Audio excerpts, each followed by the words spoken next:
Senhor Jesus, mais uma vez estamos na Tua presença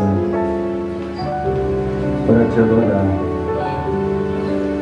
Pedimos ao Senhor que nos ajude com a Tua presença, com a Tua misericórdia, e que cada um de nós possamos alcançar graça diante do Senhor, para sermos fortalecidos no espiritual, ter saúde no corpo, na alma, sermos prudentes, sábios, a sabedoria divina que possa estar em cada um de nós. Nos ajude a ser o melhor cristão. Em nome do Senhor Jesus Cristo, nós te pedimos e te agradecemos com o perdão dos nossos pecados. Amém. Boa noite com Jesus. Amém. Bom é estar na casa do Senhor. Davi, uma frase muito dita, mas foi verdadeira. Alegrei-me quando me disseram: vamos à casa do Senhor. Porque a casa do Senhor é o hospital do crente. Ele é o hospital. Você não vai no médico só por ir, por esporte, para fazer uma visita. Você vai no médico para se consultar. Por mais que você não esteja sentindo nada grave. Mas você diz assim: eu vou no médico. Você vai fazer o que no médico? Não, eu vou me consultar. Chega lá, o médico vai te perguntar: você está sentindo o quê? O que está te incomodando? Ah, eu tenho tanto boleto para pagar. O médico não vai resolver isso, né? Mas se você começar a dizer para ele que quando come determinada comida, você se sente mal e você não fica bem, então ele já começa ali a fazer algumas perguntas relacionadas a isso. Vem cá, essa comida que você está comendo foi feita no dia? Ela não está azeda não? Não, essa comida é boa. Mas ela não. Boa assim, no seu ponto de vista, ela não está te fazendo bem, né? Está irritando o seu estômago. Aí vem outros fatores, ele pode falar tanta coisa, né? Você já não tem mais idade para estar comendo essas coisas assim, né? Porque tem gente que, quando é novo, come de tudo, é igual avestruz, engole até pedra, né? Não sente mal. Eu me lembro que uma vez a gente foi em Parelhas, estava eu, o pastor Sandro, o irmão Dedé, o pastor Francisco estava, tinha outro irmão, não lembro quem era, e o pastor Sandro saiu para comprar um lanche para a gente. Ele voltou com umas coxinhas, uns pastel, e aquilo parecia ser uns 3 dias. Sei que todo mundo comeu, todo mundo passou mal, eu não senti nada, só fome, porque foi pouco. Mas assim é no espiritual. Você às vezes não dá conta de fazer determinadas coisas, você tem que ter prudência. Você tem que conhecer seus limites. O cristão ele deve ter limites em todos os sentidos. Seja no espiritual, seja no natural. Nós somos cristãos e nós sabemos que o espiritual ele é real. Ele é real. Satanás não é uma brincadeira não é um desenho animado, não. Satanás é real. Ele é real. E ele é o inimigo das nossas almas. Ele não tem outras bocas, outras mãos, a não ser as nossas. Deus também não tem outra mão, não tem outra boca, a não ser as nossas. Mas nosso povo está ali, né? Coisa boa te ver, Deus te abençoe. Você deve ter prudência no que fala, no que ouve. Já dizia o pastor Adil, né?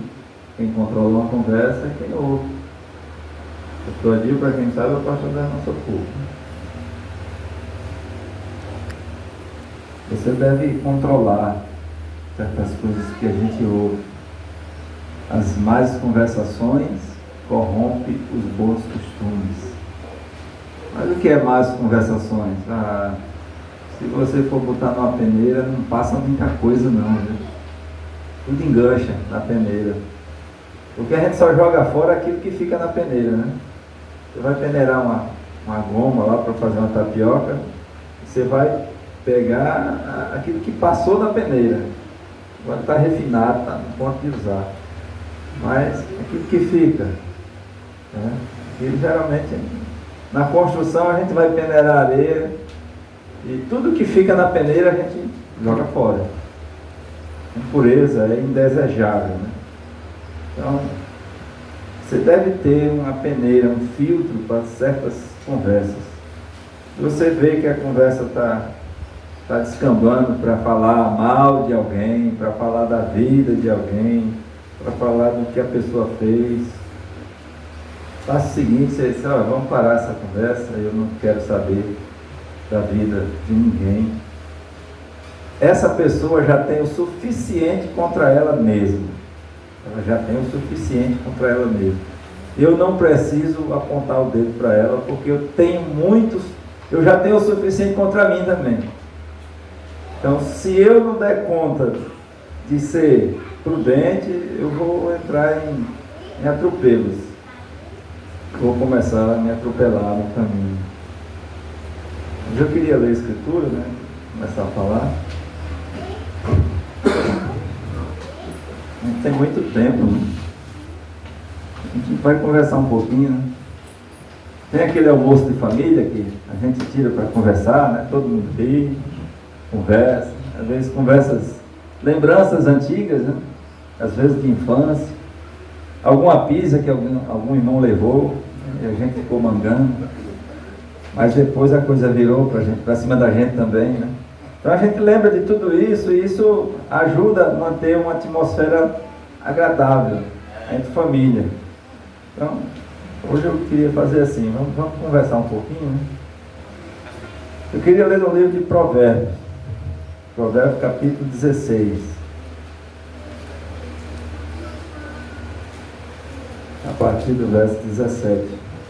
Provérbios 16, verso 17.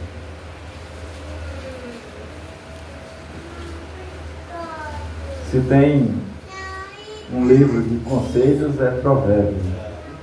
Provérbio é... Se você conseguisse colocar 50% dos conselhos que Salomão deu em prática, você seria uma pessoa melhor. Eu seria uma pessoa melhor. Mas diz assim, verso 17 do capítulo 16. O alto caminho dos retos é desviar-se do mal. O que guarda o seu caminho preserva a sua alma. Isso mesmo, aqui está manchado aqui, eu não consegui ver. Então vamos repetir todos juntos? O alto caminho dos retos é desviar-se do mal. O que guarda o seu caminho preserva a sua alma. Deus abençoe a leitura da sua palavra. Poder se assentar. O alto caminho do reto é desviar-se do mal. Se desviar do mal. Eu sou muito afoito, não sei se é imprudência ou coragem mesmo, sei, talvez seja falta até de conhecimento.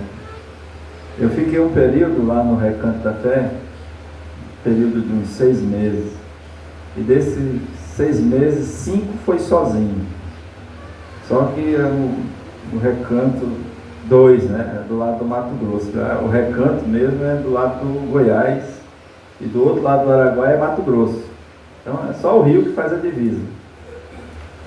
E durante esses 6 meses, eu não me lembro de ter falhado um dia sequer de pescar. Primeiro eu estava na minha frente o rio Araguaia. E nos fundos assim, tinha 3 grandes lagos.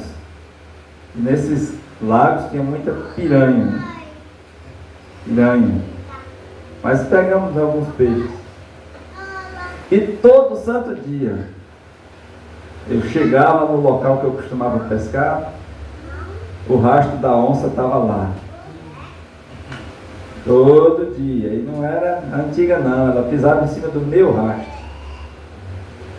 Então, assim, o inimigo ele está sempre te rodeando. Talvez ele está te olhando, te observando, você que não está dando conta. E da margem do Araguaia até chegar num barraco que tinha lá, eu vou contar isso para vocês, para você levar para o espiritual. Era mais ou menos uns 100 metros, assim, de muita areia. Tipo a praia mesmo, o rio leva aquela areia. Quando o rio baixa, fica só aquele areião mesmo. E o pastor Joaquim tinha até dificuldade de andar, a gente tinha que agarrar ele no ombro assim para levar por causa da coluna dele, que às vezes ele estava em crise mesmo. Então a gente às vezes carregava ele até a canoa.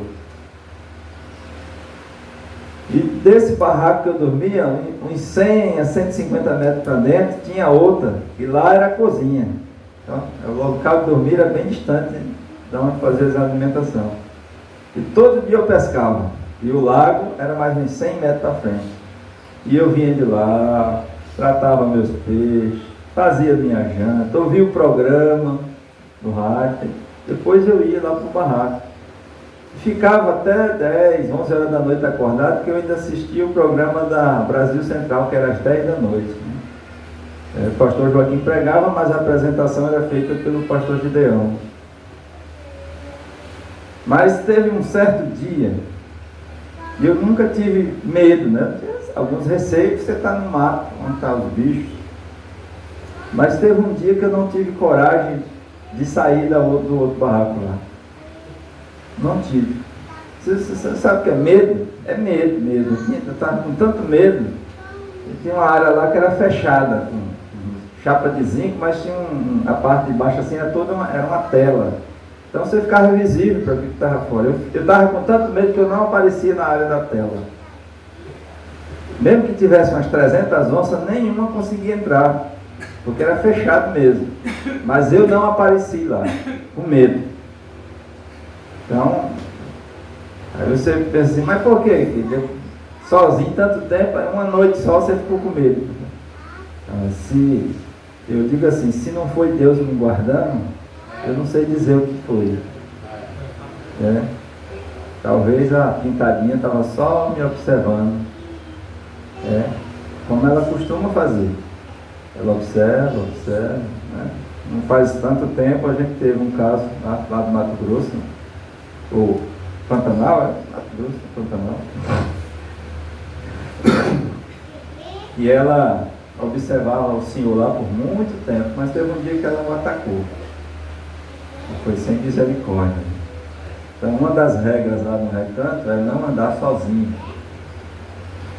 Justamente por causa de dois animais perigosos. Um é a famosa sucuri e a outra é a onça pintada, né? Você não deve andar só, porque você sozinho você não tem quem te socorra. E eu entrava dentro dos matos, sozinho assim, né? Humanamente falando, Deus estava comigo. Mas nesse dia eu não tive coragem nem de ir para o barraco de dormir. Ao amanhecer o dia, a gente ia andar na margem do rio, o rastro dela estava lá. Então ela passou 6 meses me arrodeando.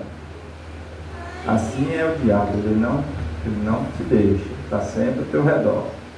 Ele está sempre criando uma oportunidade, uma forma de te levar ao erro. Mas o alto caminho dos retos é desviar-se do mal. Aprenda a reconhecer as armadilhas do diabo. Ela começa muito inocente. Você está lá, chega no celular, oi. Um oi. Inocente, né? Uma coisa simples, um oi. Mas cuidado com esse oi. Tenha muito cuidado. Porque hoje é uma das ferramentas que o diabo tem na mão. Está na mão dele. Quando o diabo ofereceu a glória desse mundo para Jesus, Jesus não disse que ele estava mentindo, não. Era dele mesmo. Paulo mostra o Deus dessa era, irmão Branham pregou uma mensagem: o Deus dessa era maligna, o Éden satânico, é esse mundão aí. Ele é um hospital para pestilentos. O que ele tem na mão hoje? Tudo que está à disposição dele. A beleza feminina, as redes sociais, e parece que cada dia vai ficando uma coisa mais moderna, né? Antigamente, você tinha o telefone, era só fio, linha fixa, nem todo mundo podia ter. Mas você podia, às vezes, até alugar uma linha e ter o telefone residencial. Depois passou para o celular. Eu já tive um, você abria o bichão assim, puxava uma antena grande, assim, ficava com ele. Era bom, mas as ligações eram caras. E depois passou do analógico para o digital. E tudo muito rápido, né? Tudo muito rápido. E hoje você faz chamada de vídeo, né? E outra, agora se você quiser conversar com várias pessoas ao mesmo tempo, você conversa. Tudo vai modernizando. E tudo isso está na mão de Satanás, o inimigo de nossas almas. Então, saiba se desviar do mal. Não é só do mal, é fugir da aparência do mal. E não adianta querer dar desculpa, não, mas isso não tem nada a ver, isso aí é um argumento do diabo, não tem nada a ver. Se você tem discernimento de espírito, você começa a perceber a coisa de longe. A Bíblia diz que a pessoa espiritual, o homem, a mulher espiritual, ele compreende tudo, ele entende tudo, mas ele não é discernido, entendido pelos outros. Então não fique esperando que as pessoas entendam você, porque você não quer ir visitar determinadas pessoas, você não quer intimidade, negócio de estar andando junto, ligação direta. Eu vi falando com fulano, tá mandando mensagem, recebi uma mensagem, mandei mensagem. As pessoas não vão te compreender quando você começar a dizer não. Não, eu não quero. Mas deixa de ser bobo, deixa de ser boba. Não, eu não quero. Aí, a mocinha lá, diga para o seu pastor dar uma carta lá autorizando você vestir uma calça. Não, a moça falou, não é meu pastor, é minha convicção naquilo que eu creio que não vou usar. Não vou pedir para o meu pastor liberar, não. E aí, o pastor libera, e se Deus não liberar? Você tem convicção do que você crê ou não? Quem é você? Qual é seu nome? Você é o que exatamente? Eu sou Edinaldo Rodrigues e nada mais. Não, eu sou um filho de Deus, sou um cristão. Então você tem que ter convicção daquilo que você é. Então você sendo um filho de Deus pode ficar certo. A escritura que Pedro falou, que o diabo está ao seu redor, bramindo como leão, que ele não é um leão, esperando uma brechinha para tentar te pegar. E não adianta ficar só com medo. Você tem que ter certeza do que você é, do que você crê. Lá no recanto eu fiquei com medo mesmo. E muito, não foi pouco não, era muito. Porque quem conviveu comigo por lá sabia, eu entrava dentro do mato e saía de noite. Muitas das vezes eu ouvia o programa das 10 horas lá na cozinha. E depois eu ia lá na beira do rio dormir, porque lá era mais ventilado, né? E a coisa lá era mais espaçosa, melhor, né? Eu podia qualquer dia acordar com um gatão do meu lado, né? Ele tinha como ela subir, né? Mas Deus me guardou. Eu estava no meu posto de dever, mas e quando a gente não está no nosso posto de dever? Quando você dá seus passos por conta própria, né? Não tem aquelas aquelas autorizações da mãe, né? Quando ela diz, vá, mas se acontecer tal coisa, o cinto vai te pegar. Aí você vai, olha, parece, como diz o ditado, é batata, ia acontecer. Aí você volta com a cabeça baixa, sem coragem de falar o que aconteceu.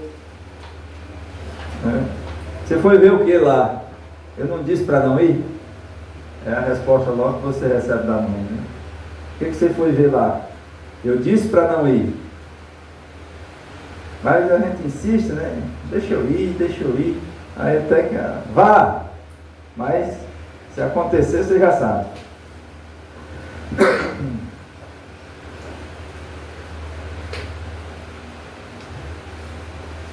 O alto caminho do reto é se desviar do mal.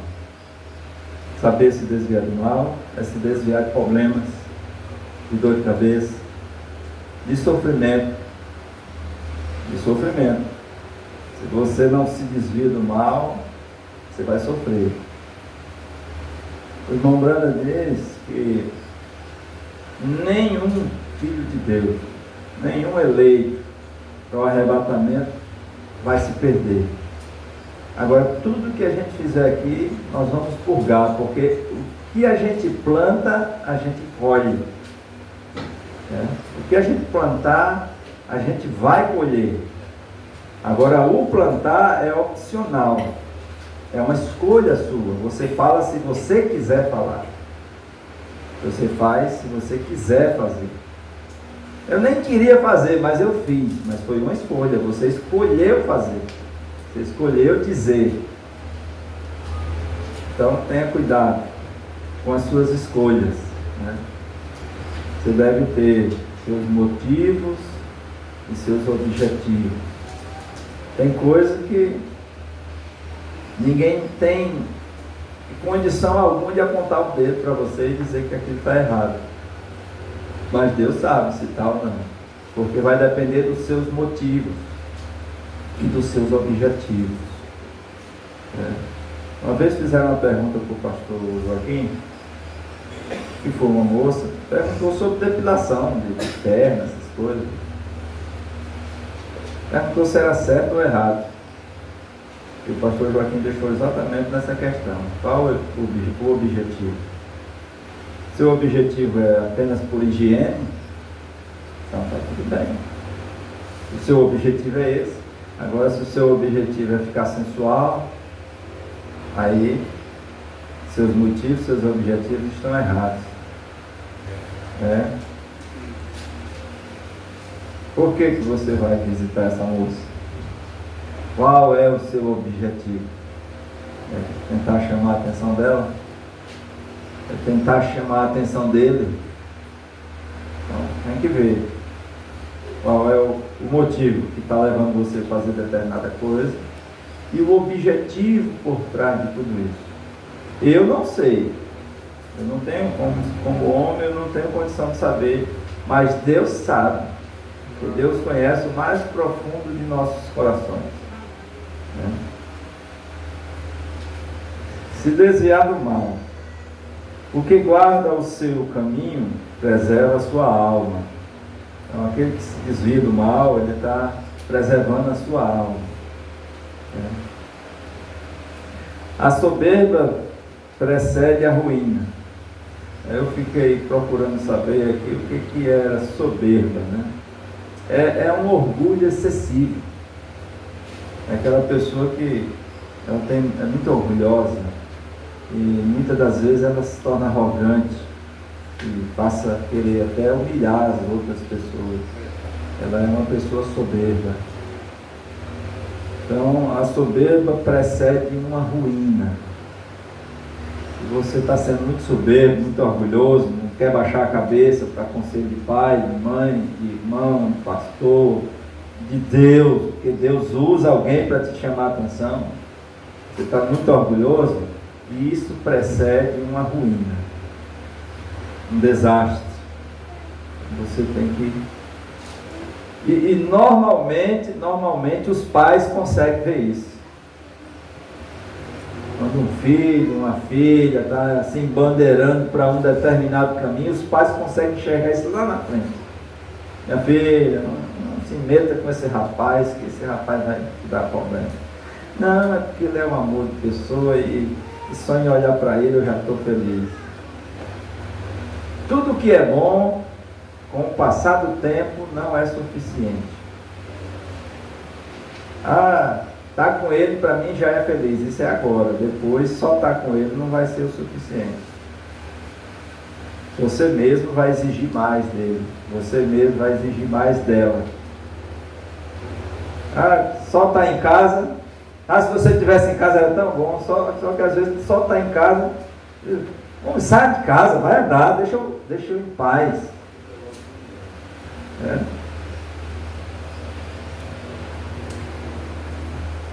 Às vezes, o que é muito bom, é bom por um tempo, mas ele não passa a ser o suficiente.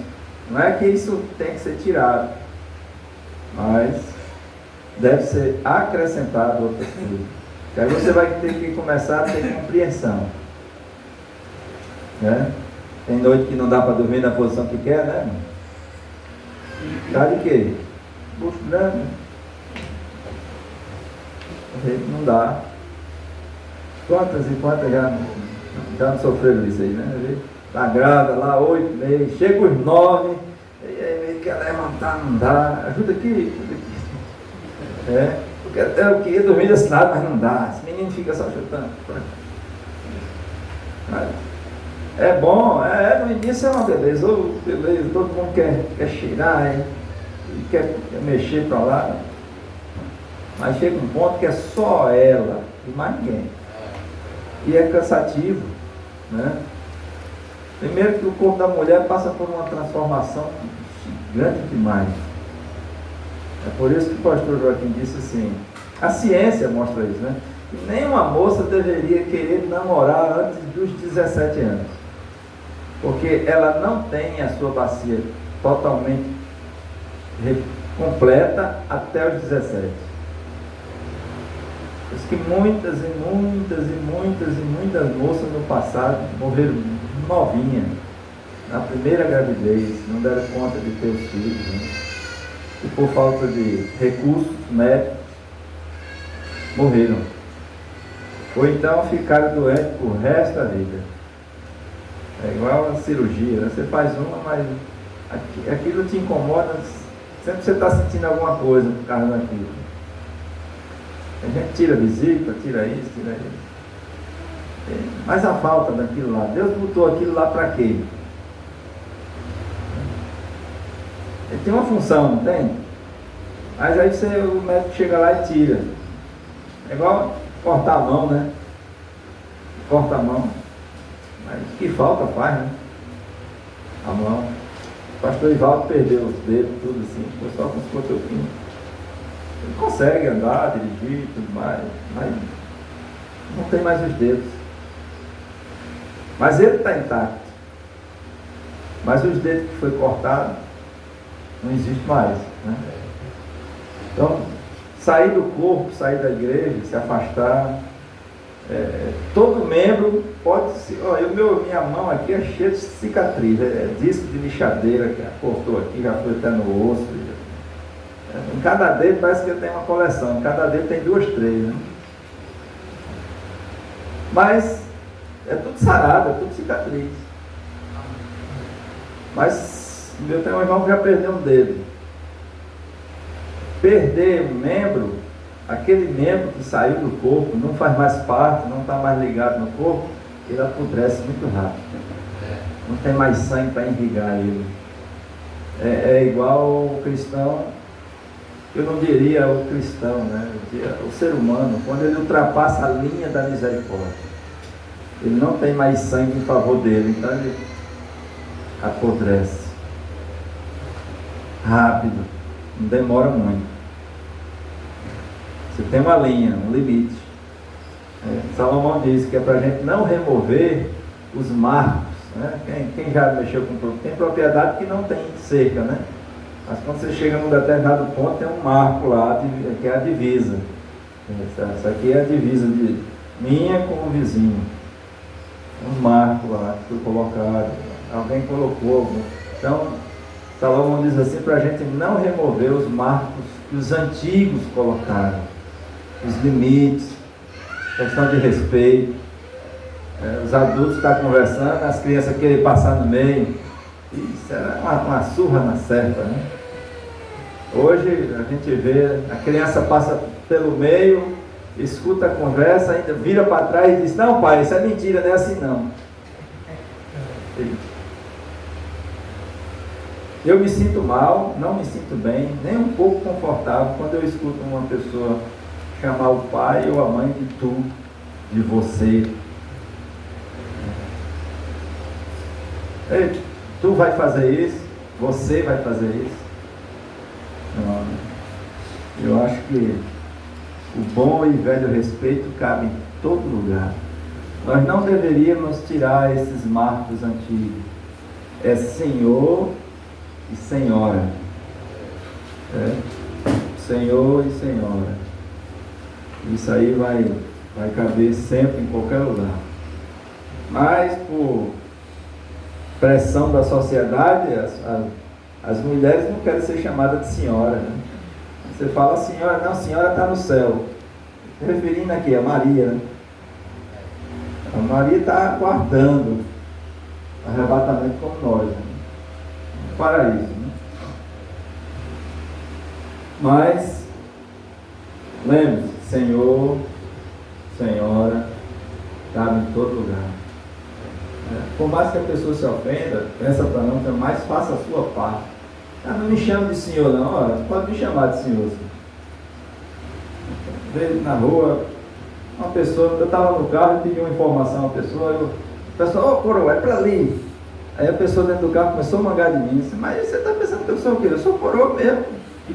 Na época eu já tinha passado dos 40, hoje eu já passei dos 50. Né? Eu sou coroa mesmo. O rapaz falou certo. Mas a pessoa quis roubar, né?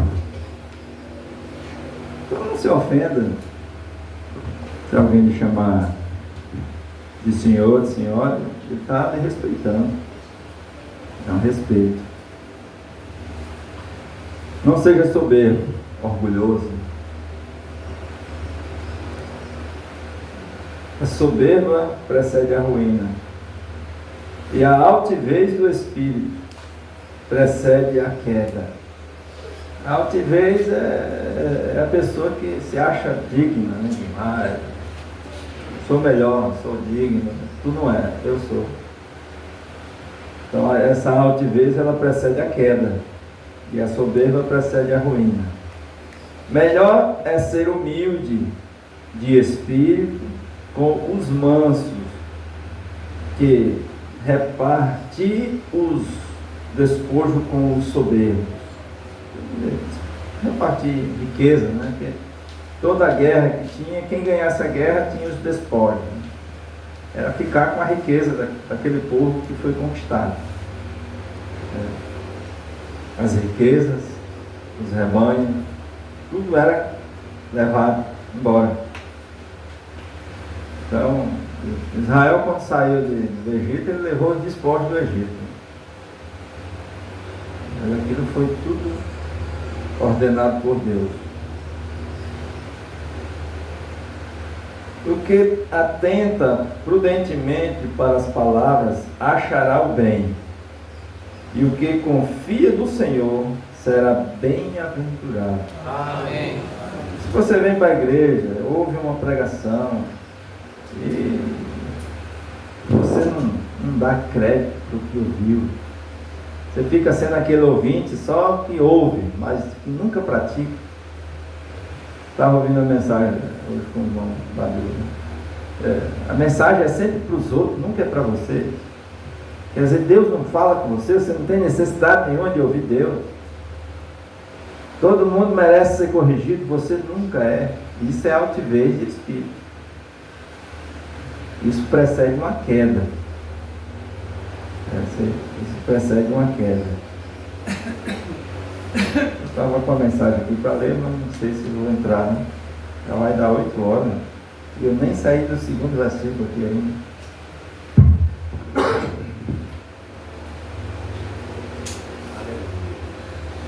Mas como eu disse, a gente vai conversando. Mas eu notei aqui uma história de um rapaz e um velho. Um jovem e um homem velho.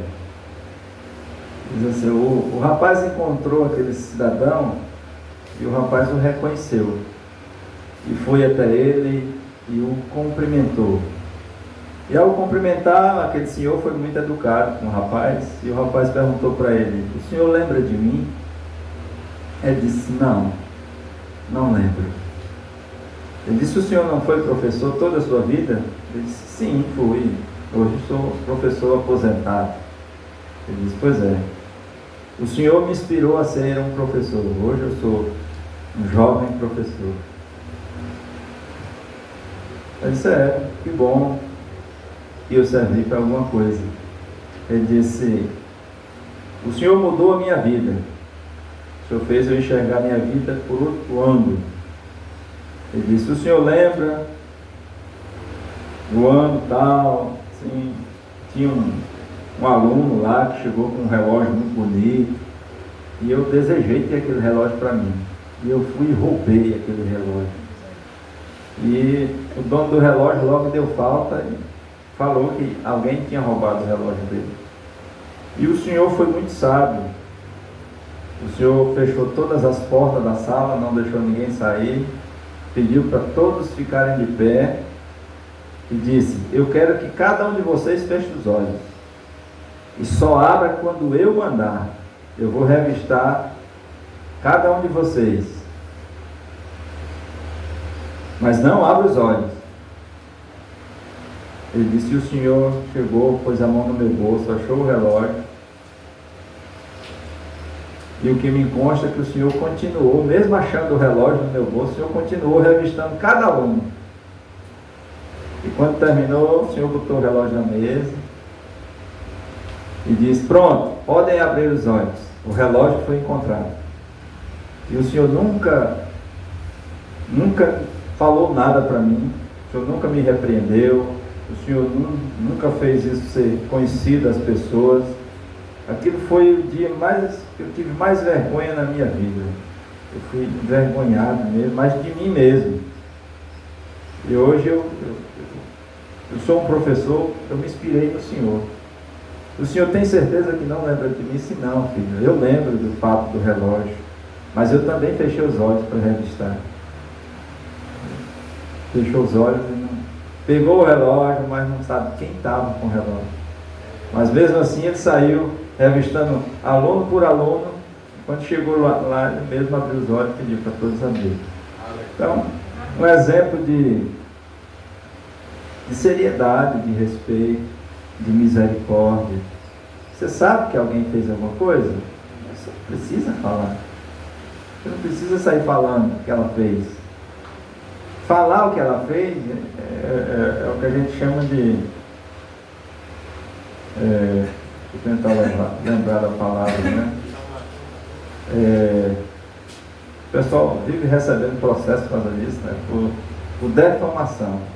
Defamar não é mentir, é falar o que a pessoa fez. Isso é defamar. Dizer o que a pessoa não fez é calúnia, né? É uma mentira. Mas defamação é crime. Até a lei te pune. Então, não aponte o dedo para ninguém. Quer dizer, julgar, falar. Você já tem o suficiente contra você mesmo. Ninguém vai me atrapalhar. Só quem me atrapalha é eu. Não importa se alguém me ofenda ou diga alguma coisa de mim, tente me atrapalhar de todas as formas. Ela só vai me atrapalhar se eu mesmo me atrapalhar com isso. É aquela coisa, fecha os olhos, siga em frente, né? Não dê notícia daquilo, não fique guardando rancor. Diz o outro, miserável, estou lembrando do que você fez comigo, agora você vai me pagar. Isso não é ser misericordioso, isso não é ser cristão. Ser cristão é perdoar. Em vez de você falar, o irmão Brana diz assim, quando você estiver aqui na fila da ceia, que você vê alguém que fez algo errado, imediatamente, irmãos, ore por ela. Ore por ela. Peça para Deus ajudar ela. Quando você está fazendo isso, você está adorando a Deus. Vem aqui, ensina a pessoa a caminhar, ore por ela, ore por ela. Olha, a oração do justo muda as coisas. Você quer mudar uma atitude de alguém, você não vai mudar ela tentando ensinar ela, não. Mas se você orar por ela, Deus muda. Deus, Ele ouve as nossas orações. Qual os nossos motivos e objetivos? O seu objetivo está perfeito com a palavra de Deus, está se encaixando com aquilo, Deus responde às suas orações. Eu tenho muitos testemunhos da minha própria vida em relação a isso. Deus ouve as nossas orações e Ele responde. Então, o Salomão diz aqui no verso 21 ainda, disse: o sábio de coração será chamado prudente.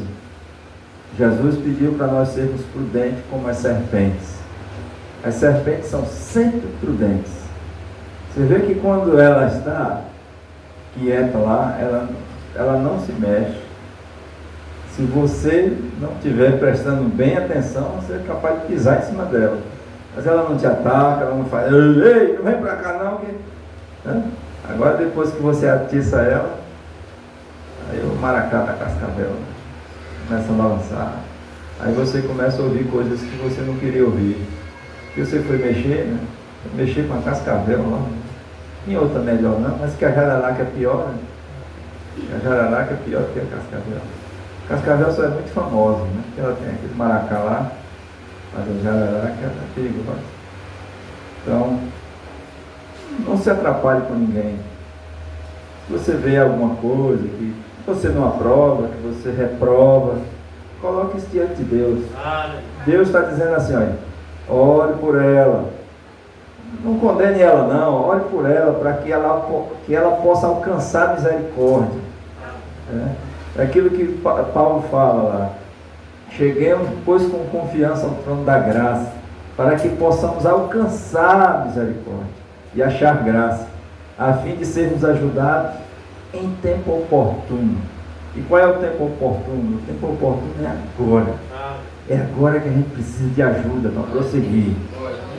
Porque senão, se nós formos soberbos, quer dizer, formos orgulhosos, não dando ouvido, então isso precede uma ruína.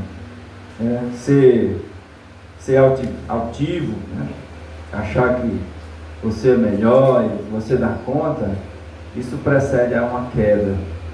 Então, não caminhe para um abismo, né? Não caminhe para um abismo, mas caminhe sim para o abrigo, não para um abismo, mas para o abrigo do Senhor.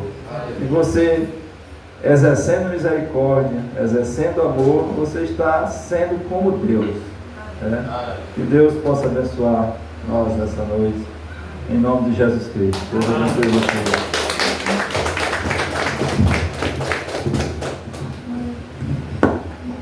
Amém. Graças a Deus. Deus continue abençoando o pastor Edinaldo Rodrigues, seu ministério, sua família. Graças a Deus.